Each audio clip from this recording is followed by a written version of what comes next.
एक महत्त्वाची बातमी, देशातल्या पेट्रोल डिझेलच्या किमती आणखी भडकण्याचा अंदाज आहे. कारण जागतिक पातळीवरच्या भूराजकीय घडामोडींमुळे बुधवारी ब्रेंट क्रूडच्या किमतीनं प्रतिपिंप $95ची पातळी ओलांडली आहे आणि ही गेल्या 6 आठवड्यातली उच्चांकी पातळी आहे. अमेरिका आणि इराण यांच्यातल्या वाढत्या लष्करी तणावामुळे आखाती देशांमधून होणाऱ्या तेलाच्या पुरवठ्यावर परिणाम झालाय आणि त्यामुळे ही दरवाढ दिसून आली आहे आणि आता याचा परिणाम पुन्हा एकदा पेट्रोल डिझेलच्या किमतीवर होण्याची शक्यता आहे. त्यामुळे देशात पेट्रोल डिझेल दरवाढीचा भडका उडण्याची शक्यता आहे. पेट्रोल डिझेलमध्ये दरवाढ होण्याची शक्यता वर्तवण्यात आली आहे. जागतिक बाजारात क्रूडचे दर $100च्या पुढे चालले आहेत.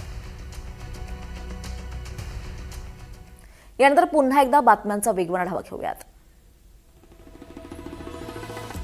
राज्यात सुरू असलेल्या विद्यार्थी आंदोलनाच्या पार्श्वभूमीवर ठाकरे बंधू पुन्हा एकदा एकत्र आलेत.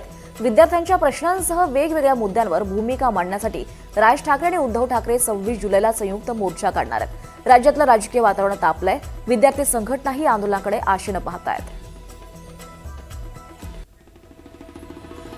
उद्धव ठाकरे आणि हर्षवर्धन सपकाळ यांनी फोनवरून चर्चा केली आहे. राज्यात मोठं आंदोलन करण्याची महाविकास आघाडीची भूमिका आहे.